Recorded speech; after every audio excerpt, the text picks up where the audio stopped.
il y a moins de gens, mais ils discutent, donc c'est bien, comme ça c'est tranquille. Voilà. Donc qu'est-ce qu'il y a écrit? Le dieu Amon, à droite, c'est la plume, la couronne, la coiffure d'Amon. Elle est souvent distinctive. D'ailleurs, il me semble que là, on la voyait, mais elle est cassée. Et donc, le dieu Amon, à droite, embrasse le roi.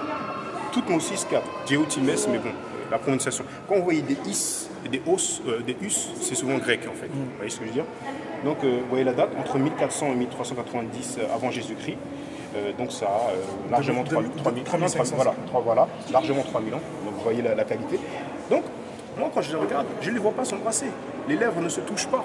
Il y a des gens qui disent que c'est un souffle de vie. Mais je pense que c'est un moyen pour eux de...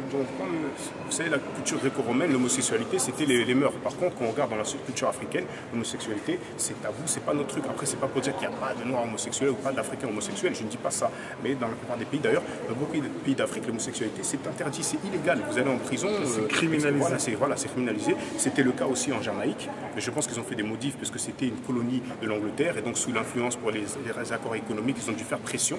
Jamaïque? Oui, c'est toujours une colonie. Ah ben, non, pas une colonie. À l'époque, c'était illégal en Jamaïque, il me semble. Ah. Non, c'est juste pour briser le statut juridique. Ah, juridique. La Jamaïque a un premier ministre qui répond auprès de la reine. Voilà. Je crois qu'ils ont demandé à être vraiment indépendants, même symboliquement, parce qu'on sait que derrière, les ficelles, ils vont les tirer, etc. Mais c'est juste pour dire ça. Parce que si, par exemple, vous lisez un livre, et ils disent voilà telle référence musée du Louvre, et ils vont dicter la référence mais ils ne vont pas vous montrer le monument. Donc comme vous ne le voyez pas, vous dites ah ben au Louvre il y a un monument où ils s'embrassent, mais quand on voit le monument, non, ils ne s'embrassent pas. Et pour aller plus loin, il y a les principes de la Ma'at, le papyrus d'Ani. Donc quand on dit, bon ça c'est expliqué dedans, hein, mais il y a un moment qui dit je n'ai pas couché avec un homme. Mais d'ailleurs même dans la traduction ils sont un peu ambigus. Et je sais pour dire que même dans la Ma'at, voilà, c'est bien écrit par rapport à l'Égypte antique. Après, il y a des papyrus un peu ambigus.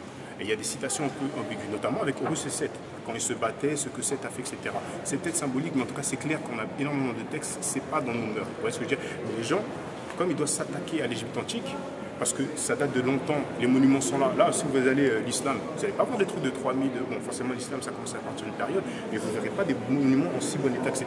Il y a de la jalousie, mais ils ne vont pas l'admettre. Donc qu'est-ce qu'ils vont faire? Ils vont essayer de vilipender l'Égypte antique en disant oui, bon, c'était grande civilisation, mais ils étaient homo, mais ils étaient cis, mais ils ont réduit les Hébreux en esclavage. Moi, j'aimerais bien, depuis tout à l'heure, là, j'ai pas vu un monument qui dit ah ben voilà, là, c'est les Hébreux en esclavage, j'ai pas vu ça. Bon, comme c'est écrit dans les livres théologiques comme la Bible et le Coran, les gens croient que c'est un livre historique. Alors qu'en ce qui me concerne, ce n'est pas le cas. S'il vous plaît, après les questions. Prenez des notes et questions, moi il n'y a pas de souci, hein. C'est juste que je veux que ça se passe bien. Donc on va avancer, il y a beaucoup de choses à voir. Il y a beaucoup de choses à voir. Ne vous fatiguez pas maintenant.